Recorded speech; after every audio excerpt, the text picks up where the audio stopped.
But I wanted to do this one because it is a true story about a boy who got really creative in his home. He got really creative at his home, and he created something that was really amazing by studying and researching, by using his imagination, and by looking at what he had around his home.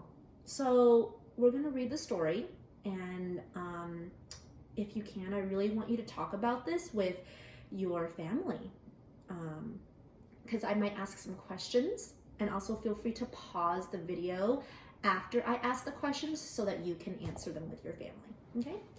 So the title, and you can repeat after me and say title, thank you, of this book is called The Boy Who Harnessed the Wind. It was written by William Kamkwamba and Brian Mueller. They wrote the words in the story, so they are the author, okay? We always say stuff like this in class before we read a book together, by the way. The pictures were by Elizabeth Zunon. She drew the pictures, so she's not the author, remember, but she is the illustrator. Everyone say illustrator. Okay? Talk with your family about how many syllables are in the word illustrator. Okay? And by the way, since I just said that this is a true story that really happened, here's a question for you before I read the book. Is it a nonfiction or is it a fiction? And by the way, nonfiction books are books that are true and factual. They give you facts and they teach you stuff.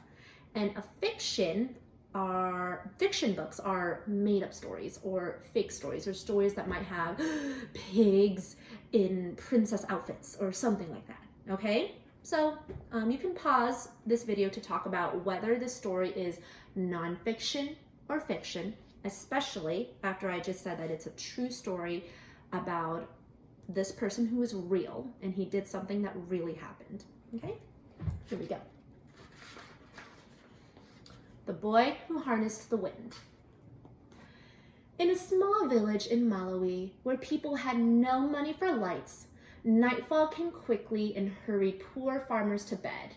But for William, the darkness was best for dreaming. He dreamed of building things and taking them apart, like the trucks with bottle-cap wheels parked under his bed and pieces of radio that he cracked open and wondered, if I can hear the music, then where is the band? His grandpa's tales of magic also whispered the pitch black of his room.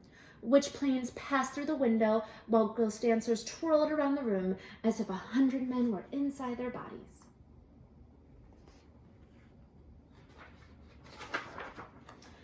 At dawn in the fields, William scanned the maze rows for magical beings, then wondered as a truck rumbled past, how does its engine make it go?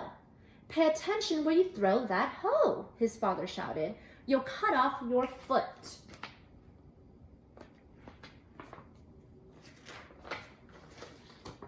For all its powers over dancers and flying things, magic could not bring the rain. Without water, the sun rose angry each morning and scorched the fields, turning the maize into dust. Without food, Malawi began to starve. Soon, William's father gathered the children and said, from now on, we eat only one meal per day. Make it last. In the evenings, they sat around the lantern and ate their handful, watching hungry people pass like spirits along the roads. Money also disappeared with the rain. Pepani, his father said, I am sorry. You will have to drop out of school. Now William stood in the road and watched the lucky students pass alone with monsters in his belly and the lump in his throat. For weeks, he sulked under the mango tree until he remembered the library down the road, a gift from the Americans. He found science books filled with brilliant pictures. With his English dictionary close by, William put together how engines moved those big trucks and how radios pulled their music from the sky. But the greatest picture of all was a machine taller than the tallest tree with blades like a fan. A giant pinwheel? Something to catch magic? Slowly, he built the sentence.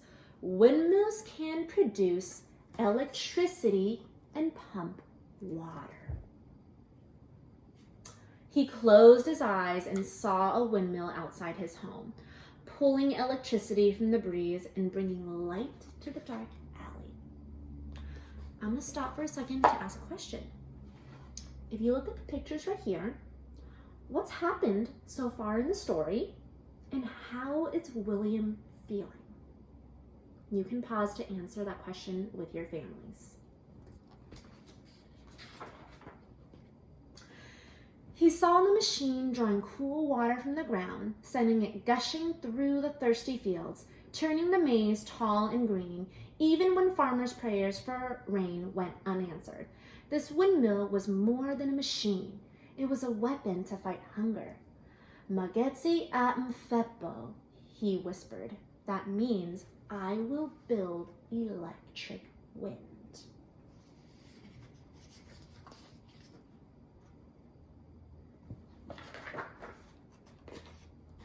And before I move on, I'm going to ask, why does William want to build electric wind? Why does he want to build electric wind? You can pause this video for a second to answer that question with your families. In the junkyard, pieces appeared like rusted treasure in the tall grass, a tractor fan, some pipe, and bearings and bolts that required every muscle to move. Tanga, he shouted to the birds and spiders holding up his prize. But as William dragged his metals home, people called out, "This boy is Misala. Only crazy people play with trash." How do you think, another question, how do you think that would make William feel after hearing people say that? And what do the people in William's village think of him? You can also pause the video to answer those questions too. After many weeks, William arranged his pieces in the dirt. A broken bicycle, rusted bottle caps, and plastic pipe, even a small generator that powered a headlight on a bike. For 3 days, he bolted, banged, and tinkered while chickens squawked and dogs barked, and neighbors shook their heads saying, "What's Misala doing now?" Feel free to pause again and talk about what he's feeling right now while he's got this going on around him. His cousin Jeffrey and best friend Gilbert soon appeared. "Muli Bwanji," they greeted. "Can we help with the electric wind?" "Grab your pangas and follow me," he said, and took them into the forest. Together, they swung their sharp blades into the trunks of blue gum trees, then hammered them together to make the tower. Standing atop, William shouted, "Bring it up!" While the boys tugged and heaved, a crowd gathered below and gazed at the strange machine that now leaned and wobbled like a clumsy giraffe. Some giggled, others teased, but William waited for the wind. Like always it came, first a breeze, then a gusting gale. The tower swayed and the blades spun. You can stop to answer this question. What's happening now? How is William feeling now? With sore hands, once slowed by hunger and darkness, William connected wires to a small bulb, which flickered at first, then surged as bright as the sun.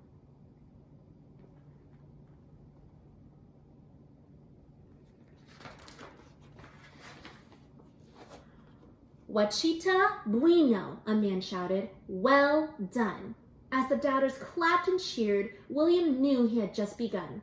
Light could not fill empty bellies, but another windmill could soak the dry ground, creating food once there was none.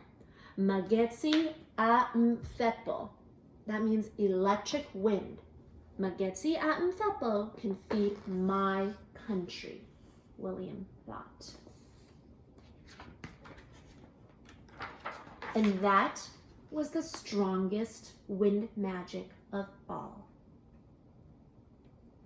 The end. Yay. So, if you liked the story, you can give it a silent applause, like we always do at the end of the stories that we read in class. So I do have a couple of questions for you. First of all, who were the characters in the story? Remember, the characters means a person or an animal in the story.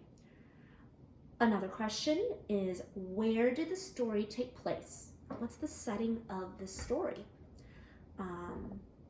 Yeah, and by the way, the setting, again, is where the story takes place. Another question is, what happened first? What happened next? What happened last? Feel free to pause with your family, feel free to pause this video as you answer this question with your brother or your sister or your families, your adults. And finally, I'm going to read the back of this book here before I ask my next question. This was the true story of a boy whose great idea and perseverance lit up his home and inspired the world. Okay? He inspired the world because he had an idea. He worked very hard. He used up everything that he could find around his home to make a windmill, and that actually ended up helping his family and was a beautiful and wonderful creation based on what he did. So now here's a question for you. What can you do to use your imagination, and how can you use whatever is around your home to build something that is really, really amazing and awesome, just like William Kamkwamba. So yeah, I challenge you to do that. It would be great if you all did something just like this boy did, and families